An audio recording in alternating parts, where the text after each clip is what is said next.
Audio Jungle.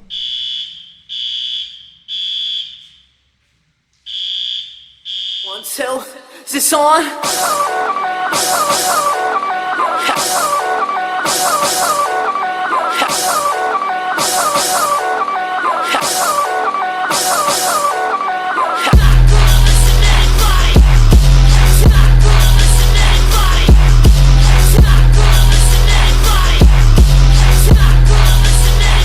Hi everyone, welcome back to Not Your Average Wrestling Fan.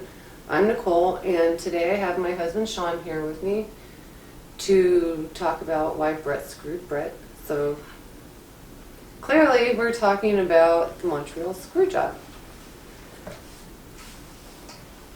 And he's wearing his Hitman shirt. As you all know, I don't care for Bret Hart, so I am wearing my Foley shirt today because I don't have a Shawn Michaels because I would have wore that over Bret Hart. Anyhow, to give a little bit of, I guess, like what led up to the screw job. After WrestleMania 12, Bret had taken a 7-month hiatus and he was filming The Lonesome Dove in an episode of The Simpsons. At the time, while he was filming the episode of The Simpsons, Eric Bischoff had caught wind and he had set up a meeting with Bret and negotiated a contract with them for WCW. It was a 3-year contract for $9 million. After that, Bret had renegotiated his contract with the WWF and he got a contract for 20 years for $10.5 million. He would finish out his wrestling career for the first 3 years, and then he would be a backstage person for the next 7 years. And then after that, it would be the rest of his time, the other 10 years would be as a legend. So, moving on from there. And he was making $750,000 a year as a backup / legend. He knows. He loves Bret Hart. Who doesn't? So, August 3rd, 1997, during SummerSlam, Bret Hart had won the championship belt off of The Undertaker. And then November 9th, 1997, during... I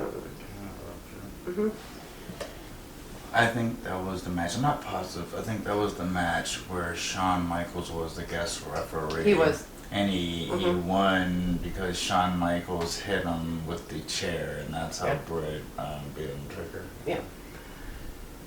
And then after that, moving on to Survivor Series, November 9th, 1997, it was in Montreal, Canada, at the Molson Center. So Shaun and Bret. I'm Shaun too.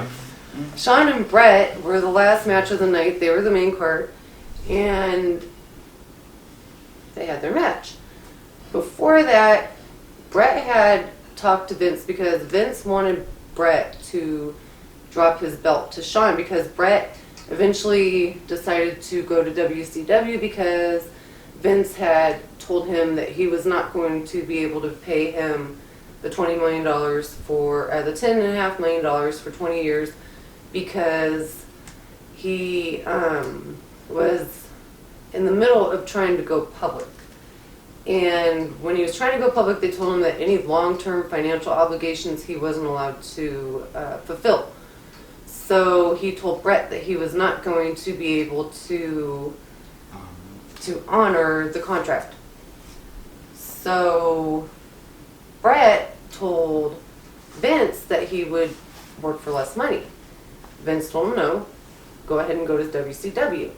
And that if he did stay, it was going to be, what's the word I'm looking for?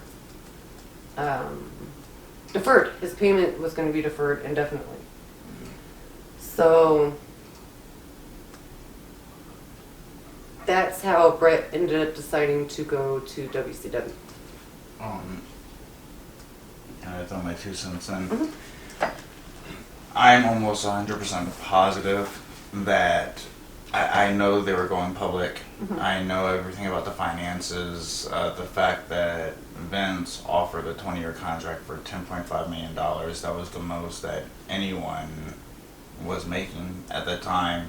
Shawn Michaels and Undertaker were both making around $750,000 a year, and for the next 3 years, Bret was going to get double that. And Shawn's the champ, working 360 days a year, and Bret's clearly not, and he's making double the amount. So that was a lot of problems. But that was one of the nice things about WCW too, because he was only going to be working, I think it was 108, was it 160? 160, 180 days a year for, it was $2.8 million a year. So that was pretty much double what it was getting in WWF. for 3 years. Yeah, and working half the time. Mm. So we know the finance part of it, but what I honestly believe truly what sealed the deal, what I really believe it was truly all about, was about the fight that they had. When Shaun wanted to, which was weird because Shawn Michaels was dating Tammy at the time, Sunny. Shawn Michaels was dating her. I don't know if they had broken up or not. Shawn Michaels asked her to move in, and she was still with Chris Candido somewhat, and it scared her off. Mm-hmm. So they called it off. Mm-hmm. And a little bit of jealousy because he made the Sunny Days comment, and then they got into the fight. Yeah. I believe that truly had something to do with it, because at that time, Shawn Michaels wanted a release from his contract, and Vince wouldn't allow it. Because Vince deemed him more valuable to the company than Bret. Bret was 40 years old at that time. This was going to be his last contract pretty much, no matter where he went. And he was saying Bret's merch wasn't selling as good. He was claiming that not as many people were, as excited. It started changing. The dynamic of wrestling industry started changing. Because of the Click. Exactly. And they were being more risque with a lot of different storylines, and Bret just wasn't into it. Bret also became a heel and alienated all of his American fans. And but he was still valuable in Canada, the most valuable person on the roster in Canada and in Europe, India. So people really were loyal to Bret Hart. I'm 40 years old and I'm still loyal to the guy. No matter what, I know a lot of stuff about him now that I didn't know before. I'm a smart fan now, and growing up, he was my idol because of his morals and integrity and his values. But as I've gotten older, I see that he doesn't really follow that as much as he portrays as his character. And anyway, I believe that fight had a lot to do with it, because Shaun wanted to leave and go to WCW to be with Scott Hall, Kevin Nash, Sean Waltman, and Vince just would not let him out. And then there's those rumors about Vince and Shaun and their personal relationship and why Vince wouldn't let him go. But Bret got screwed. Or did he? So Bret didn't want to drop the title belt to Shaun in Canada because he was seen as a national icon. Not Shaun, Bret was seen as a national icon in Canada. So he said that he'd be willing to drop the title belt the next day on Monday Night Raw to either Ken Shamrock or just to relinquish it to Vince. And yeah, maybe he finally lost his smile and he could hand the title over. Yeah, maybe. but Vince wasn't having it. He wanted him to drop the belt because he didn't want the same situation that happened with Alundra Blaze, where he goes over to WCW and tosses his title belt into the trash can, to happen with Bret. Or what happened to Ric Flair, late 80s, early 90s, I think it was the early 90s, with the big gold belt from NWA. Ric Flair, he had to put a $30,000 deposit on the belt. The champion has to put a deposit on the belt in order to have it.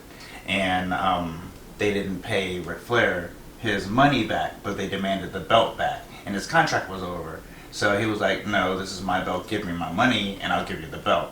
They wouldn't do it. So he took his belt over to WWF, and he was like showing his belt off to everybody his first few months in WWF. So so Vince pulled that move also, and then it happened to him, you know, when WCW started really coming into their own.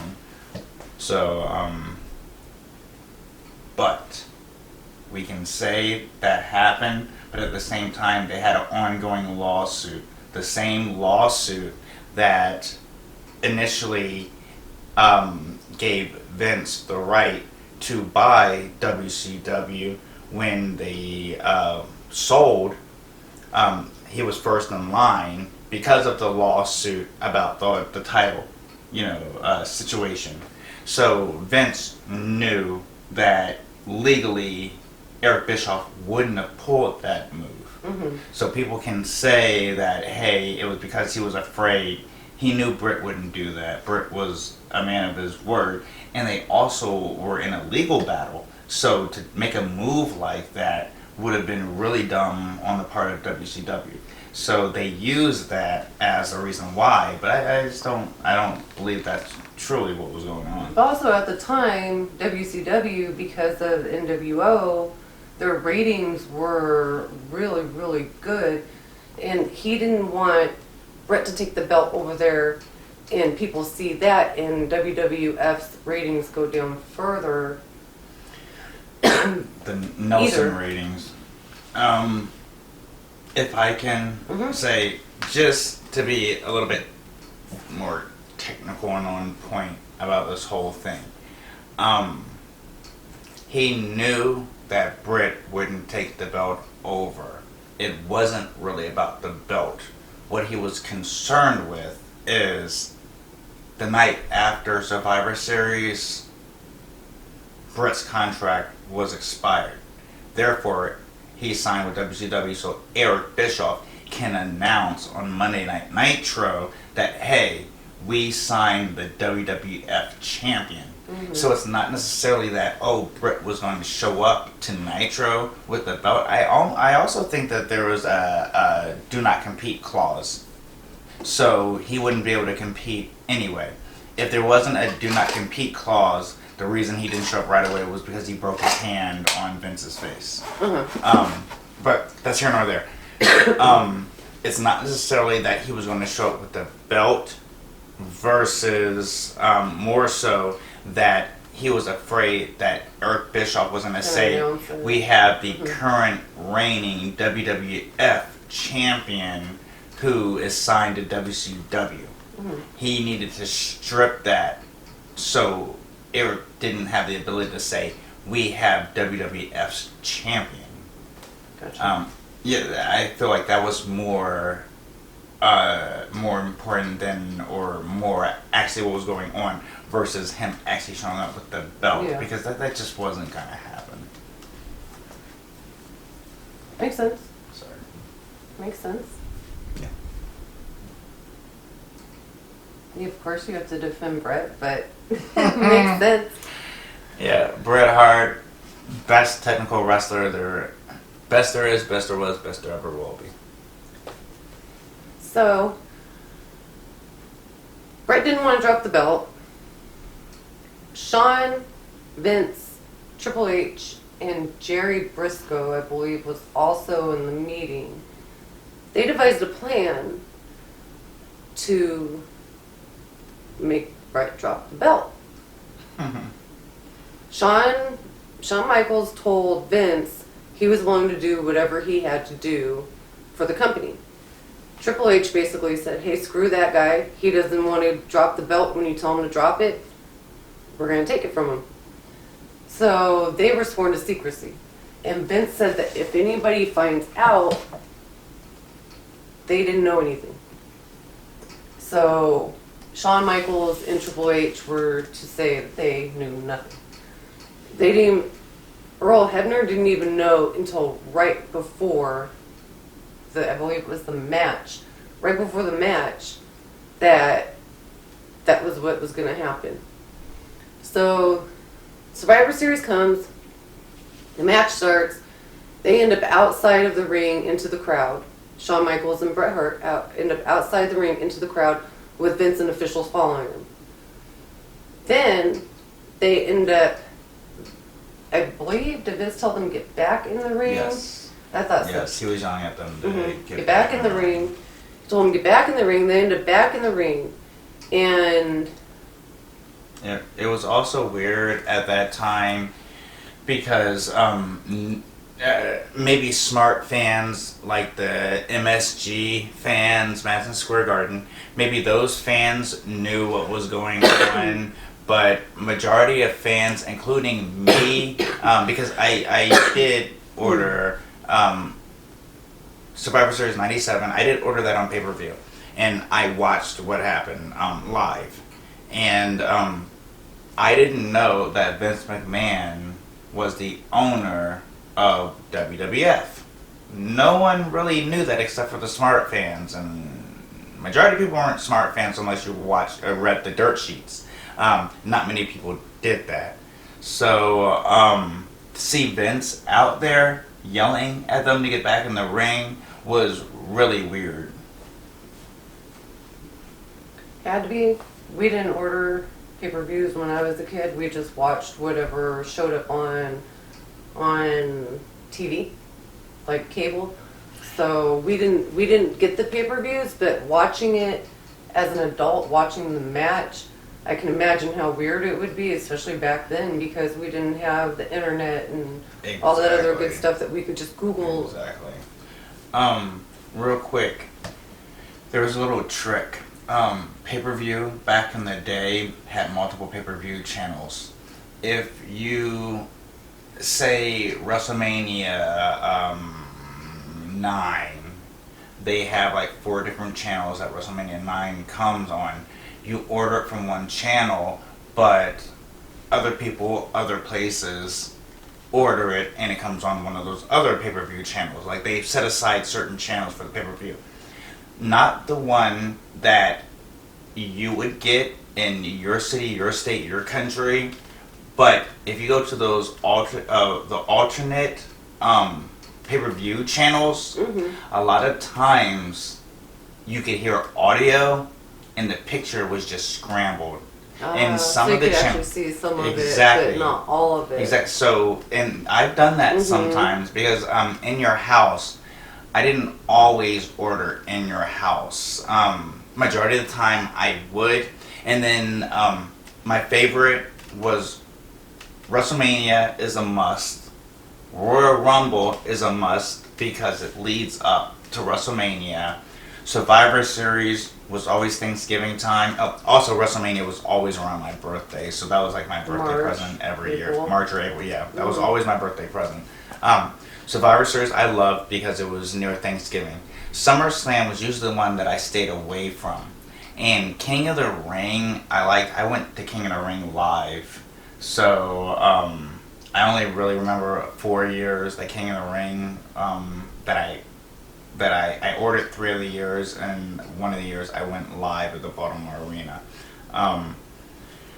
So, in your house, I wouldn't always order in your house. So you go on one of those 4 channels, and you can see a lot of the picture, and the audio comes through pretty clear. You hear most of it. Exactly. So the ones that I didn't order, I would still be able to watch on the pay-per-view channel, and I would just sit there and watch it scrambled. And then when they would do the replay, sometimes I would have enough money because in your house was only $15 to order on pay-per-view, and you're getting a 3-hour event for $14.99. Like you can't beat that. No. But sometimes I just wouldn't get it because the card, like a lot of times they would only have like 4 or 5 matches, and it just wouldn't be worth it because I would go to the comic book store and buy comics, you know.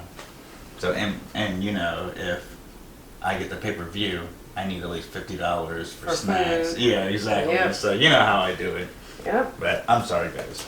So Bret had agreed to let Shaun put him in a sharpshooter, And he was worried, but Jim, the Anvil Neidhart, had warned him and said, make sure that they don't screw you. So they end up back in the ring. And what was supposed to happen was Shaun was supposed to put him in the sharpshooter. And then Bret was supposed to reverse it, I believe. Bret was supposed to reverse it. And somehow Shaun was supposed to put him in the sweet chin music. And that's when the second referee... No. Let me rewind. I'm supposed to hit him with the sweet chin music. Yeah. Let me rewind. So, Bret was supposed to jump off the turnbuckle. The second. And Shaun was supposed to push the referee, and he was supposed to get knocked out. Okay. So while he's knocked out, Shaun hits him with the sweet chin music, and then that's when the second referee was supposed to come out with Owen Hart, Jim the Anvil Neidhart, and Davey Boy, British Bulldogs. They were supposed to come out. And Bret and Davey Boy were supposed to get Bret out of a pin. Okay. So it didn't happen. That didn't happen, clearly. Yeah. Yeah, because they were in gorilla position.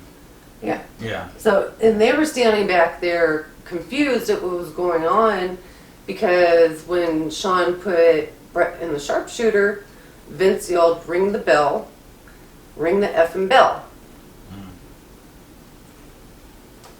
And that's all she wrote. That is how I knew that Vince McMahon was actually the boss. When he said ring the bell, ring the effing bell. I did not know until that moment. But I wasn't a smart fan, but everyone was... Could figure that out. Yeah, was smart enough to know in that moment that, oh my God, he's the boss. he's someone important. Yeah. So they ring the bell. Shaun's sitting there looking confused. Like he doesn't know what happened. His music automatically comes on. So the people you named that were in the meeting, there's always been one person that hasn't been exposed in this whole thing. Because someone had to know to put that music on. Exactly. And it played immediately. And to this day, there's still someone that just is missing from the full story. Yeah, which is crazy. Yeah, and Bret gets up. He's in shock. He can't believe what just happened. Vince is standing there. He goes over and spits in his face. So he spits in his face. And then Vince tells Shaun to get the belt and get out of the ring. So Shaun gets the belt, gets out of the ring. And Paul was obviously his bodyguard and protected him. Triple H and Jerry Briscoe rush him backstage, and as he's going backstage... Earl Hebner was already home. Yeah, Earl Hebner had hightailed it. He was gone out of the arena, already back to his hotel room, and getting ready to get on a flight to go home. He was out before Shaun... I think he was out before they even got up off of the canvas. Yeah, he was. Yeah. Like, he got out of it. He hightailed it. Like, all you saw was dust behind him, basically. And he has a twin. Yeah. That's also a ref. Yeah. It just passed away recently. He was out in the parking lot with the car running, and Earl ran out of there, and they both just took off. They were gone. And it would probably be scary for him too, because they're twins. Yeah. So he don't want to get confused with his brother. Exactly. So Bret spits in Vince's face. Vince tells Shaun, get out of the ring, get the belt, get out of the ring. Jerry Briscoe and Triple H rush him backstage while he's sitting there looking mad, like he's mad about what happened. Bret decides to Hulk smash equipment, the TVs, the cameras, the monitors, the equipment on the announcer's table. He Hulk smashes everything. By that time, by that time, Owen and Davey Boy Smith and Jim Neidhart are out in there talking to him, calming him down, and that's when he goes with his fingers in the air, puts WCW, and he tells his fans, "I love you," and then he goes backstage. So when he's backstage, he goes into the dressing room, and Shaun swears up and down he knows nothing that happens. He's just as outraged about it. He doesn't know why it happened, because he was hiding out in his office with Shane and Jerry Briscoe, and I believe Triple H was in there with them. Probably. I think Triple H was in there with them. So Vince comes to find Bret Hart to explain his side of things, and that's when Bret decks him. And I'm sorry. You know who forced Vince to do that, right? Either Shane or Jerry Briscoe. Undertaker. Oh, Undertaker did. Yeah, Undertaker I told didn't him. know that. He said, "Hey, you need to give him an answer. You need to let him know why you did And this." man up. Exactly. Mhm. Hey, you got to do this. So go take care of it. And he listened. Alright, so Taker told him he had to do it. He listened. He went, found Bret in his dressing room, went to explain his side of stuff, and he got decked. Gave him a free shot.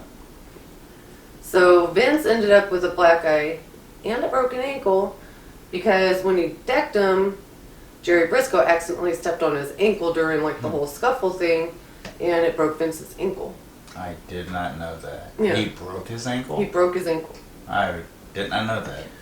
So Bret ended up going home. His wife was in the hall while, I don't know if it was while Bret was showering or while it was during the altercation. Yeah. I think it was during the altercation with Vince, because Triple H was actually in the hall and she was telling him, "I don't know, you know what's going on, Paul," and he was denying it. And it's on Wrestling with Shadows. It shows his wife's out there kind of going off on him a little bit, telling him how they're wrong and what happened to Bret was wrong. And so everyone goes home, Bret goes to WCW. And then the next day, on Monday Night Raw, see, Shaun had told Bret that if he dropped the belt to him, he wasn't going to badmouth him or make fun of him or anything. So Shaun told him everything's going to be fine, nothing's going to happen. Next night on Monday Night Raw, they bring out Bret Hart. And Bret Hart stands about yay high. So He was a hobbit. he was. Yeah. It was hilarious. Hobbit heart. That was so messed up. It was hilarious. Shaun totally went against everything he told him, and he was about yay high. Real quick. Mm-hmm. They show that part on Wrestling with Shadows, and to see Bret's reaction, It's hilarious. It looked like his wife wanted to laugh, Mhm. but knew better. Yeah. It was hilarious. But it's weird because Off the Record, which is a Canadian show, and the host does a lot, this from years ago, he did a lot of wrestling, covering wrestling. He's had Vince, he's had Triple H, he's had Bret, Shaun on there, and he brought up the whole Hobbit heart thing, and it was funny because Bret said, "I've never seen this before," and the host was like, "I think it's kind of funny." And he explained that, this is messed up, he's making fun of me, and I knew this was going to happen, and blah, blah, blah.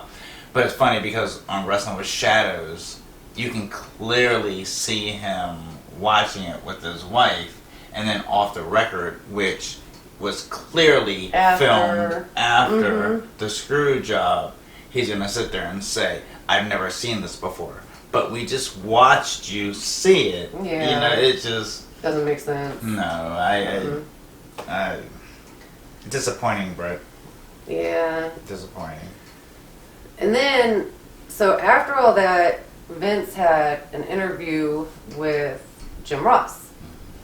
And during the interview with Jim Ross, they were talking about the Montreal Screw Job, and Jim Ross was, I guess, asking him his side. And Vince McMahon had told Jim Ross Vince McMahon didn't screw Bret.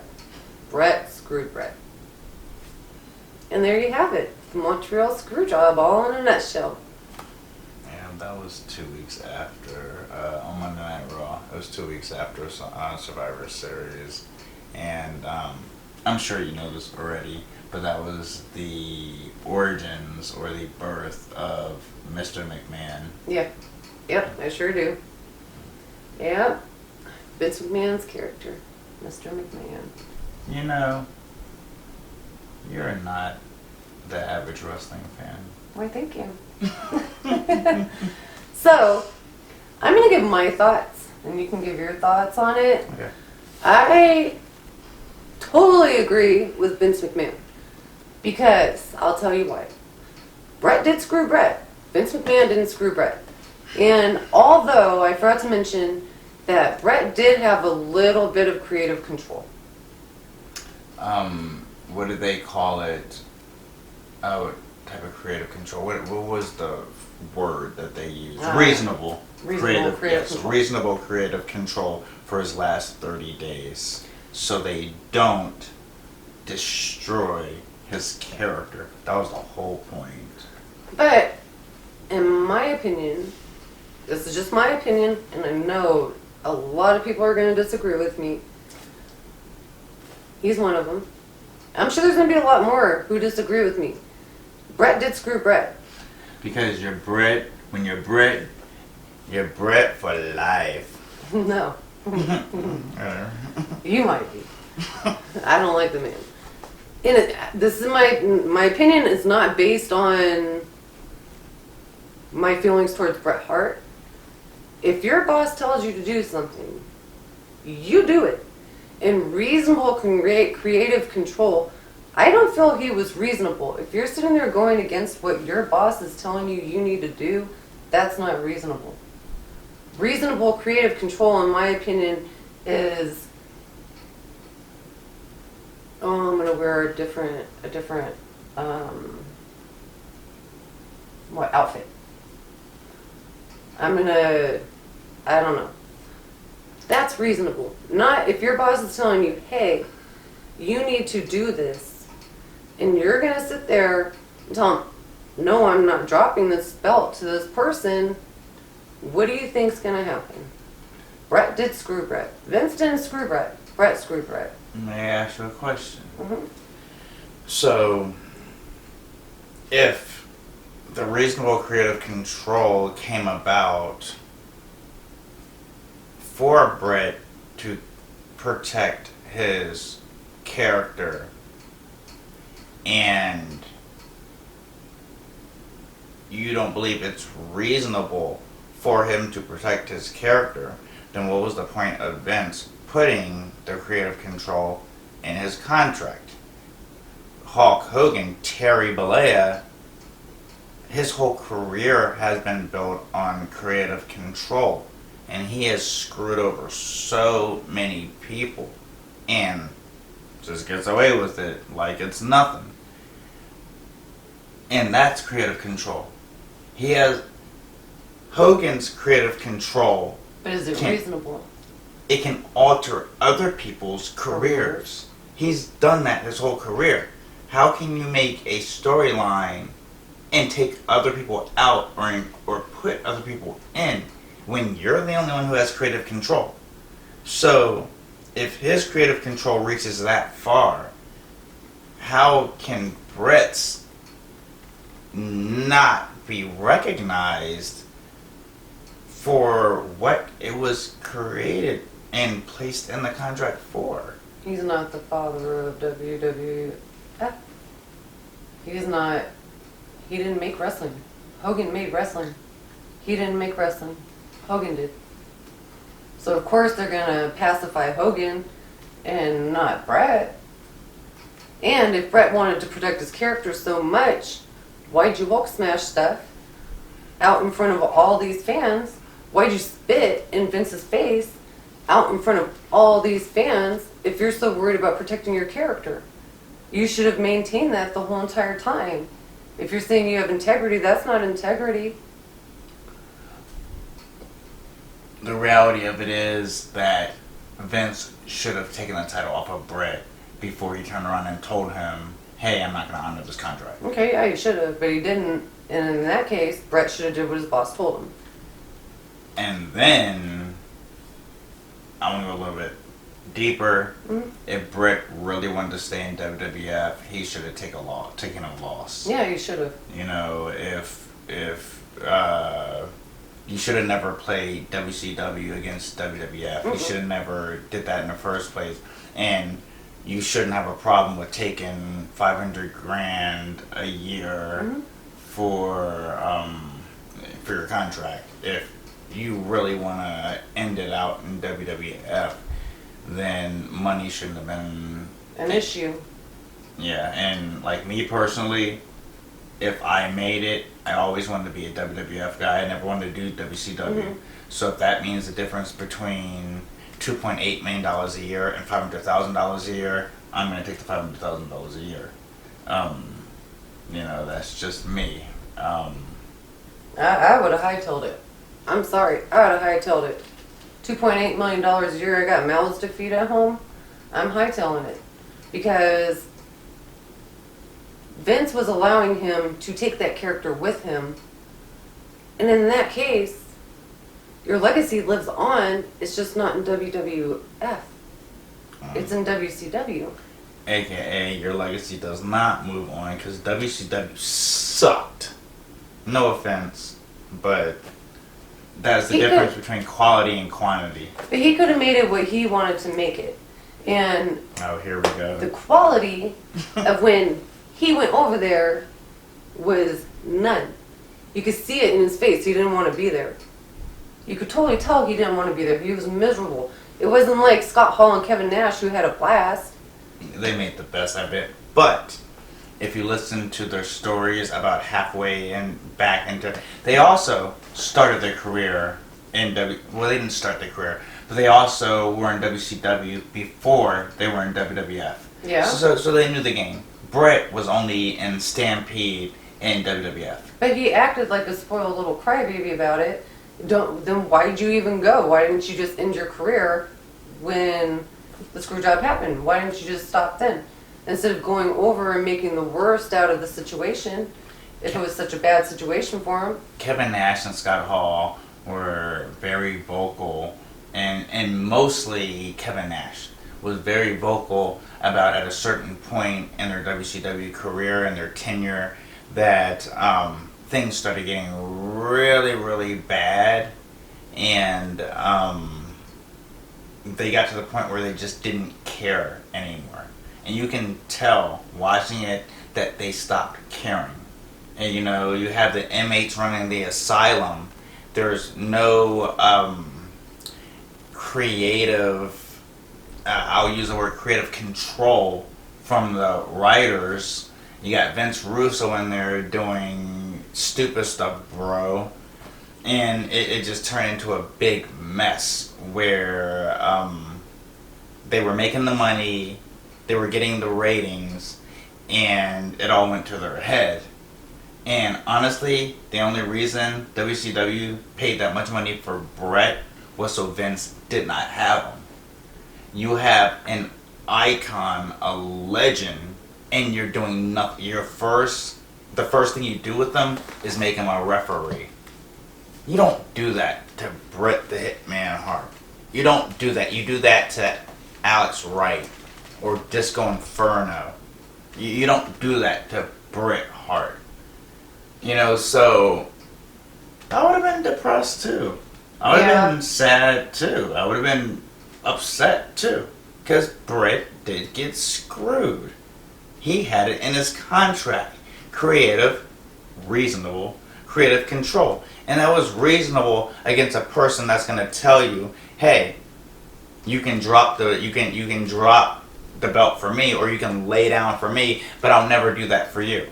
Which makes me feel like you'll hurt me. Like, Shaun, you're not going to do the job. So if Shaun's not going to do the job for me, why do I have to do the job for Shaun? I get it. I mean, I understand that. But Because you're sleeping with the boss? Allegedly sleeping with the boss? okay, I understand that. But this is one topic that we have agreed to disagree on. Yes. for a long time. Yes. Because I feel like he should have did what his boss told him to do. And ultimately, he screwed himself. His boss said, you do that. You're not going to go to work and your boss tell you to do something. And you'd be like, no, I'm not doing it. Because I don't like this person. Yeah. I'm not doing it because they wiped my flag in their nose. They're going to be like, And see ya. humped it. Yeah, and humped it. They're going to be like, see ya. You no longer have a job. I mean, don't get me wrong. At the end of the day, Vince is the boss. Exactly. He's the owner. You have to do what he says. Mm-hmm. But it's just that creative control is what messes me up. That's what gets me, because if Vince is not honoring the contract, which he didn't honor the 20-year deal, and then he didn't honor the creative control. So if you're not honoring it, then why is Bret honoring the contract? Bret went to work when he wasn't even under contract. Yeah. But before his hiatus. But that 20-year deal, if he wanted to go public and he couldn't keep any long-term financial obligations, what's he supposed to do? Wait the 20 years just because of Bret to go public? Rewrite the contract. He could have. Yeah, okay, He could've. we can't do this 20-year, but we can do a 3-year deal. Here, what can we do? I can't give you more than Shaun and Taker, so let's do 735 a year for the next 3 years. Then we're public, and then we'll renegotiate. I mean, yeah, he could have did that. But ultimately, he's the boss. He didn't do that. Bret decided he's going to WCW. He was forced to go to WCW. He was forced to go to WCW. Forced to go. His boss told him to do something. He didn't do it. He screwed himself. That's the way I see it. I mean, you have to do what your boss tells you to do. And the funny thing is, like, a lot of people thought that this was a work. But, in my opinion, okay, if Bret didn't react the way that he's reacted up until this day about it, I would say, okay, I see that. Yeah. But he is such a nasty, bitter, nasty old man. For you to talk about yourself and what happened at your brother's funeral, instead of talking about your brother and the good times that you had, I get it. You can't talk about anything further than that because of the lawsuit that was it just Martha or was it the Harts? I think it was the Harts, right? That the Harts had against. I think they had separate.